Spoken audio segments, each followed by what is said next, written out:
I think we can start. So, welcome to everyone to this second seminar of the year. I'm not explaining everything again because I know, many of you have been here already, but there is an attendance list going around, which is important to sign up, particularly for students. If you want to be added to the Digital Classicist mailing list, through which you receive all the announcements and so on, leave your email address in this list. Apart from this, I'm glad to introduce Frederik, Sven, and Simone from the Ruhr-University at Bochum, and particularly from the Center for Religious Studies.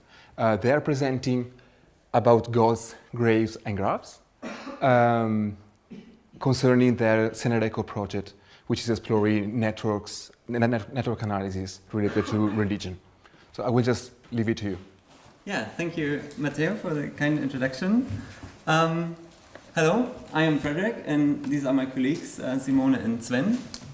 And today we will talk about social and semantic network analysis based on ancient Egyptian and Indian corpora. The aim of our talk is to give you an impression of some of the very different ways in which we can use network analysis techniques in order to study ancient text. And naturally, we will be able to only briefly touch upon the different techniques that we show you, but we hope that you just save some questions for the discussion afterwards so that we can go more into detail, and particularly in the areas that are of interest to you. So our talk will follow a general path from social network analysis that more of you might be a little bit familiar with, to more abstract ways of network analysis, particularly semantic text analysis, and various combinations between these two. And let me just start with introducing some of the background of our project and the talk that we're giving today. So, Semantic, what does that mean? It's short for the rather cumbersome full title, Semantic and Social Network Analysis as a Tool for the Study of Religious Content. And it is, in fact, a joint research project between the Center for Religious Studies in Bochum, where the three of us work, and the Trieste Center for Digital Humanities. And it is generously funded by the German Federal Ministry for Education and Research. And we have people with various backgrounds in the project. So we have an Egyptologist, an Indologist, a computer scientist, and a sociologist, and you may guess who is who. And the aim of this project is to develop and apply computational text analysis techniques for the study of the history of religions. And now Sven and Simone will tell you a little bit more about the material that we're working with on the project. Yes, hello. On the Indian side, we have two large corpora of more than 2.5 million lexical units each. Firstly, a collection of Buddhist canonical texts composed in the Middle Indian language Pali, the so-called Pali canon. And secondly, the Sanskrit epic Mahabharata. Here we will focus on this latter text. It is traditionally regarded as an epic, but is not only much longer than the Homeric epics, with which you are familiar, I guess, because it's about 10 times the length of the Iliad, but it is also considerably more diverse. So apart from the main plot, a family feud, and lengthy battle descriptions, it also contains numerous stories and tens of thousands of lines of philosophical, religious, and ethical teachings. Coming to the technical side, both corpora are publicly available in digital form, but only as plain text files, which means that they have to be pre-processed, lemmatized, etc., before they can be used for analysis like the ones we are doing. This is a difficult task because, in addition to the problems connected with reflective languages like Latin, Greek, in general, Sanskrit and Pali pose further very substantial problems, but I won't bore you with these details. Luckily, for the Mahabharata, we were able to use lemmatized text, partly even with parts of speech information, that was prepared by the pioneering computer program of a very kind colleague. And now for the Egyptian material. Yes. just for you, here's the Mahabharata. And for the Egyptian material, we use the text corpus from the database of the Thesaurus Linguae Aegyptiae from Berlin-Brandenburgischen Akademie der Wissenschaften. And they kindly provide us their digitalized and annotated database, which contains more than 1 million text units. And the texts go back as far as the 3rd millennium BCE, and the corpus consists of different genres like religious hymns, biographic inscriptions, or literary and medical texts. And the length of the text varies from a few words to more than 8,000. And therefore it is a heterogeneous text corpus, and originally the texts are written on papyrus, stone, ostraka, or temple walls, as you can see here. Yeah, before we introduce the more specific approaches to network analysis that we use in the project, we want to introduce some of the very basics of network analysis. And I don't know how familiar you are with network analysis in general, so I'd like to get a brief idea of whom I'm talking to. So who of you has really no idea what network analysis might be about? Okay, so we prepared to explain it to you very briefly. Who has a rough idea of what network analysis is? Okay, I guess that's the majority. And who would say that they are quite familiar with the methods of network analysis? Okay, so only a few pros here. So basically network analysis is about nodes and edges. And in the most common case of social networks, which is easier to grasp, I think, nodes are people. And they are symbolized by these dots, like we have here in the diagram. And edges are relations between people, which are the lines between the dots. So, for example, if you take Twitter, a registered user might be regarded as a node in a network, or as a dot. And if user A follows user B, then this is a relation between the two of them, and hence an edge. So, but of course, social networks are not only in internet corporate space, but they predate these internet phenomena. And of course, in historical times, we have, for example, letters that people send each other, and that also constitute social relations and hence networks. Or we have political alliances between various parties that we can describe as a network. Or we have mutual contact, which is more informal even, and so on and so on. But it is important to note that networks don't have necessarily to consist of people. Everything that you can describe as being having the structure of nodes and edges can be a network. And so we will start with social networks because I think that's easier to understand. But since we study religion, we will add not only people but also gods and heroes and so on to the network. But then we will move forward to more abstract kinds of networks, as you will see. But why do we do that? So why study networks in the first place? Whatever your nodes and relations in your particular case are, the formal language of graph theory, which describes these networks and their characteristics, it allows you to mathematically study some basic aspects of the structure. For example, like which of these nodes is the most important one or most central one? Or like which subgroups can I identify in a network? If I want to know if it's not just the large structure but also smaller units in the network. And as you will see when we go on, these are the kinds of questions that network analysis allows us to deal with. But it should become a bit clearer when starting with a concrete example of Sven's work. Yeah, in order to obtain an overview of the important persons in the Mahabharata and their relations, we have to solve two problems. First of all, how to identify persons at all. Secondly, how to define their relations in such a way that the computer program is able to identify them.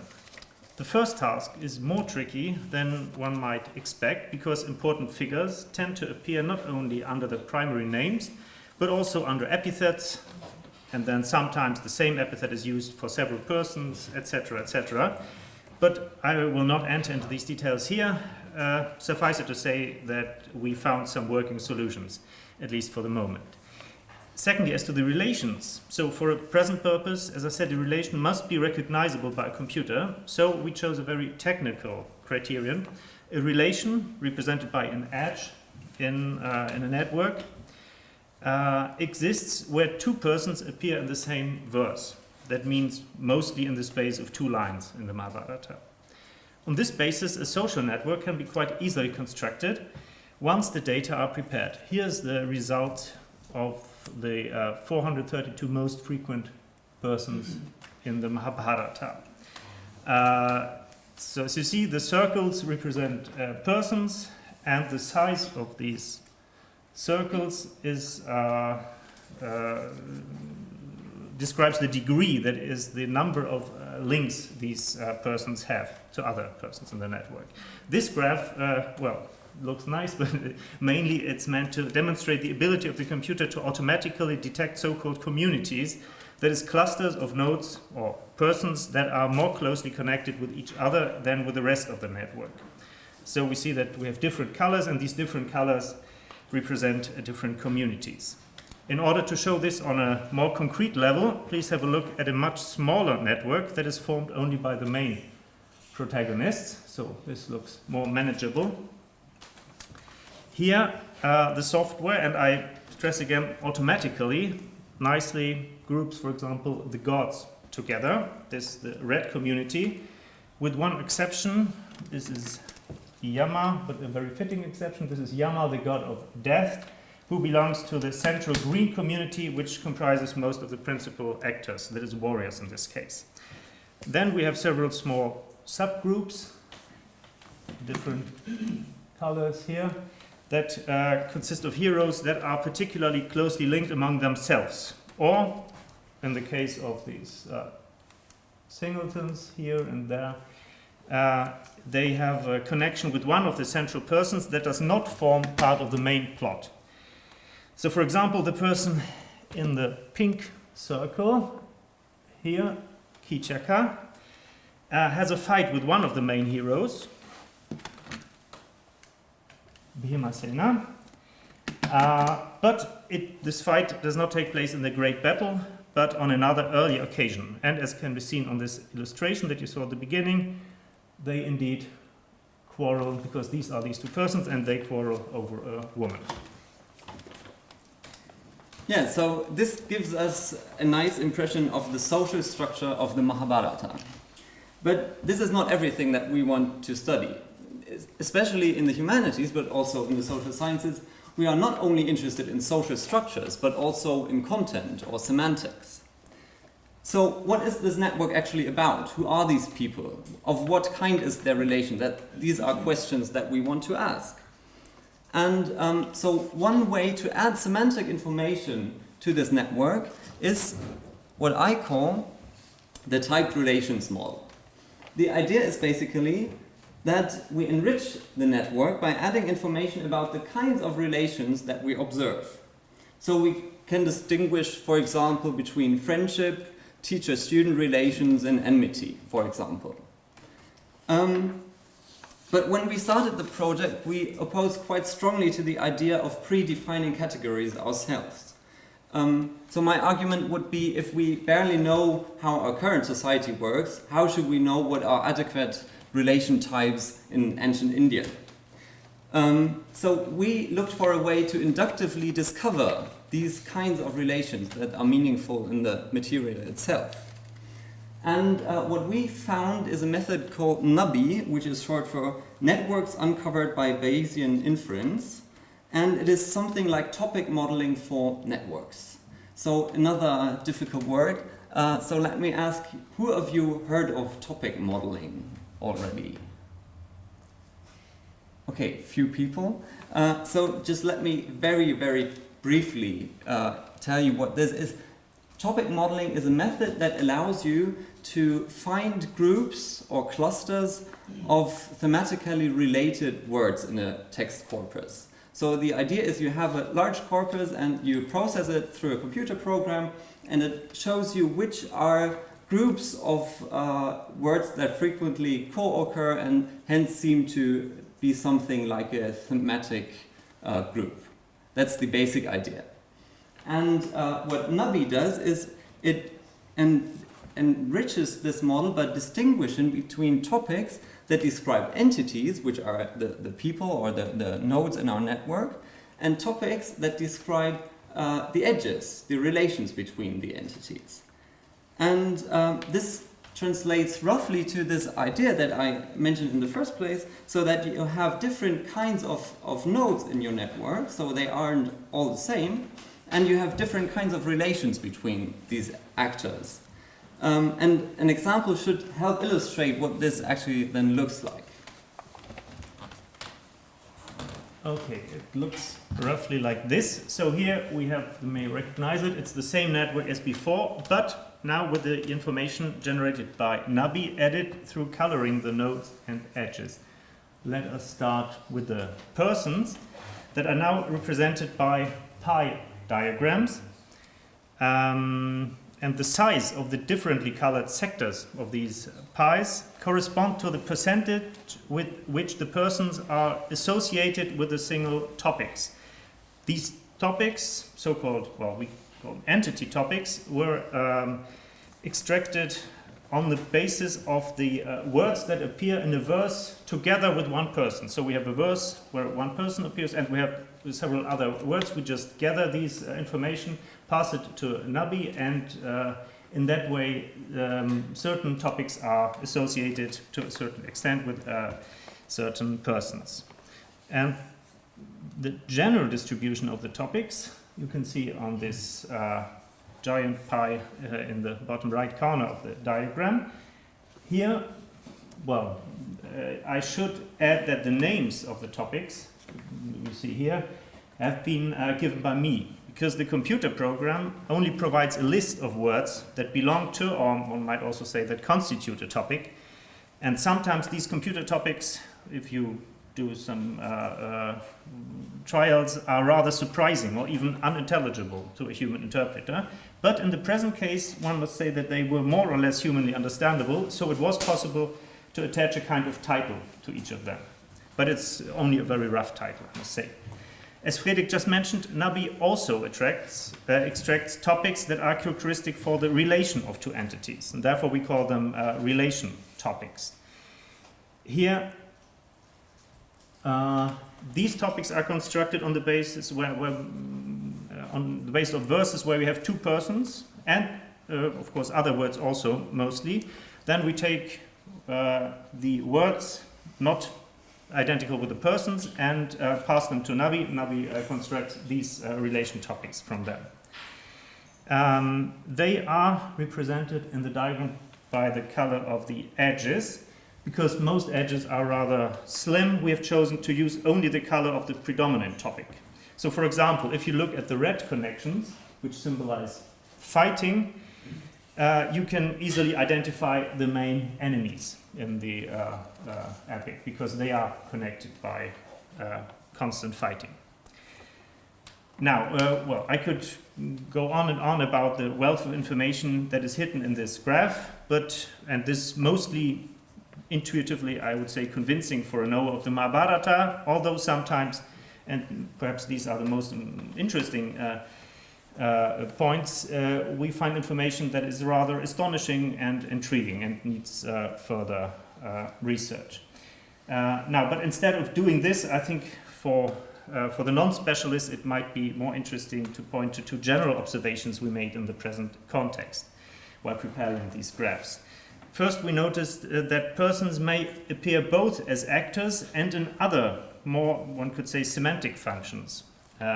So, for example, when it is said that a hero shines brightly like Surya, the sun god here, or that one warrior sends another to Yama's abode, so to the abode of the god of death, that means to kill him, then Surya and Yama in these verses have a very different role from the usual ones of agent or patient you would expect. And indeed, we decided even to remove the Yama verses of that type from the network altogether. Second point we noticed was that certain kinds of relation topics are structurally underrepresented because of our window of one verse. So, for example, often we have lengthy philosophical instructions that are prompted by a simple question, but that follow only afterwards and are therefore not recognized as belonging to the relation between questioner and answering person. Now, these and cognate phenomena call certainly for future improvements, but even now we hope to have shown that by refining simple co-occurrence networks, it is possible to model and to visualize the semantic aspects of social relations, of course as reflected in textual content, to a useful and, for me personally, sometimes to an astonishing degree. Yeah, so this is what one could call a semantic social network. It is basically a social network because it consists of people, but we added semantic information to it. So how did we find this semantic information to add it to the network? As Sven explained, we looked into the text itself, so into the context. So where is a person mentioned? And the idea is that if you have a text and there is a reference to a person, then the words surrounding this reference are not there by pure chance, but they have some kind of semantic relation to the entity under study. But if we can say that these words have a relation to this entity, then we can describe this itself as a kind of network structure. And this, if we go this step, then it leads us to something that I would call the semantic nodes model. Then the idea is not only persons can be part of a network, but also words that have significance, that represent a meaning. They can also be seen as part of a network, and they are related to actors, but also to themselves. And then the semantic information is not added to the network. It's not like the color of the nodes and the edges, but the semantic information then is contained in the network structure itself. And network analysis techniques allow us to study how the semantic field surrounding the mentioning of actors in a text is structured. And this is what we did with an example of Simone's. Yep. So, what this means in concrete terms is better explained by an example. So I would like to show you now the semantic context of the god Horus in the pyramid texts. And I have to say that I just talk about basic knowledge in Egyptology because I don't know how many Egyptologists are here tonight. So I hope everybody will understand what I'm talking about. Let me give you just a little introduction to the pyramid texts. They are a collection of ancient Egyptian religious spells from the Old Kingdom, and they are written in Old Egyptian and are carved on the walls and sarcophagi of the pyramids from Saqqara during the 5th and 6th dynasty, and that is from about 2500 till 2300 BCE. And the use of the texts was exclusively reserved for the king. And the spells are concerned, for instance, with the protection of his body, the preservation of his name, and the supply of food in the afterlife. And furthermore, they could be used to call gods to help the king. And there are in total about 750 different spells, which are never used all together in one single collection, but nevertheless, the whole corpus preserves the largest body of inscriptions known from that age.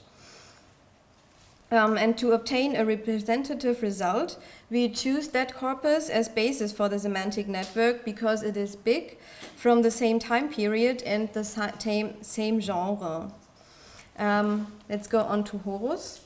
He is one of the oldest Egyptian gods and normally looks like a falcon, like here, or a falcon-headed human. And he has many functions in the Egyptian pantheon. For example, he has in general an affiliation to the sun and war or protection. And now let's have a look at the semantic context for Horus in the pyramid texts. For this network, we used all spells where the lemma horus, or hor, is mentioned, but we considered every spell just once, so no duplicates are used to create the network. And we used here a special kind of co-occurrence algorithm. You can see that the words are divided in 6 colors, and every color represents a different text context, as Sven already mentioned and described for his network.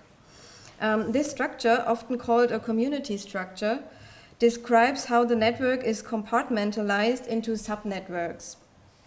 And these subnetworks or communities have been shown to have significant context meaning. So simply put, same color means more or less same context. And the bigger a node, the more central it is for the context for Horus. So you have here the words God, heaven, arm, Osiris, Set, and Father. They are the most important ones for Horus context. And if you ask now yourself, by the way, where is Horus? Yeah, because he is of course connected to all words, it is not necessary to leave him, to show him here in the network. But let's go into detail. First, we will have a look at the violet community. And this one consists mostly of other gods and also about their relationship to Horus. We have here Osiris, he is the father of Horus, and Horus is therefore his son. And you can also see Isis and her sister Nephthys, and some other gods like Nut and Geb or Atum. Another community is the yellow one, and it is very interesting that we get a hint for this community because we have here child, and child leads us to the childs of Horus, Hapi, Duamut-F, Amset, and Kebersenu-F. And their purpose is also mentioned in the network because they supply the descendant with food, for example here with rib joints or meat. In the center of the network, you will find the body parts that are characteristic for Horus, like arm, heart, and mouth. The blue community shows Horus' affiliation to the heaven, to the afterlife, and here appears the sky divinity Re, and also heaven, of course. And also words that show the way to the afterlife, like ladder or door. And the last community I would like to mention is the red one, around Set. And he's the uncle of Horus, but also his competitor. And in Egyptian mythology, Set is portrayed as the usurper who killed and mutilated his own brother Osiris. And Horus sought revenge upon Set, and the myth described their conflicts. And here it's very interesting that Set is connected with the evil. So we have here the hint that Set occurs as the evil enemy that needs to be defeated. So to sum up the main points, so the network shows us the most relevant words for Horus in the pyramid texts. Yeah, so if we take this step and if we take not only social actors into account when creating networks, but also words, then we can also go another step and represent entire texts as networks. Not only just the semantic context of a person, of an entity, but we can just take a text and transform it into a network representation. And of course, this kind of network model of a text loses a lot of detail. And you won't find everything that you have in your original text in the network, but following an idea of distant reading, this should allow us to highlight some aspects of the text that are harder to grasp otherwise. In fact, there are several options of how to proceed when you want to turn a text into a network, but our current favorite is a method called text plot. And text plot defines the relations between words in terms of similarity of the distribution through the whole text. So if you have two words that always appear in the same passages together, then you can say that they have some kind of semantic relationship. And if you then plot this network, it gives you an impression of the semantic structure of your text. And an example of Simone's will illustrate again. Yes, my example represents the texts of the contendings of Horus and Set.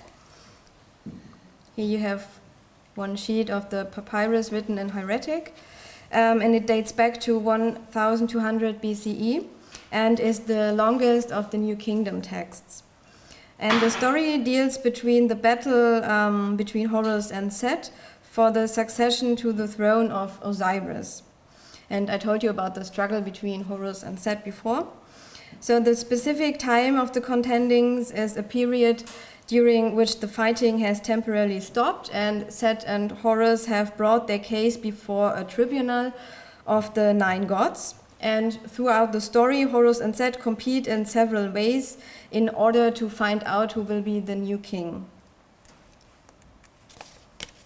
Here we have the fancy-looking network that visualizes the process of the story very well. So we have in the right corner the beginning of the story, then it goes through this hole and goes here to the end of the story. And then in the beginning we have a sort of trial when Set and Horus pled their cases and gods appear and the divine judges state their opinion. And at the end of the story we have kind of the same tribunal starts up again between Horus and Set, and finally the situation is resolved when Horus is determined to be rightful king of Egypt. So we have beginning and end of the story similarly structured. But in the middle, something happens. You can see that here we have a strange hole in the text.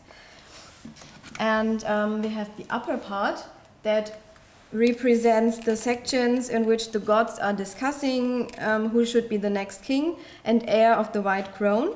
And we have here the lower part where you can find visualized all the little sub-stories where the goddess Isis appears and where she tries to manipulate all the action-packed battles between Set and Horus. And the algorithm from TextPlot is now able to recognize that the story consists of these two different plots, which are not that clearly structured in the actual story. So to sum up, the network made with TextPlot is a good method for distant reading and for making visible the inner structure of a text. Yeah, so we hope that we could give you some impressions of the various ways in which we can use network analysis techniques in order to study ancient text. And I guess there are quite some questions open, so we look forward to your comments and questions, and thank you for your attention.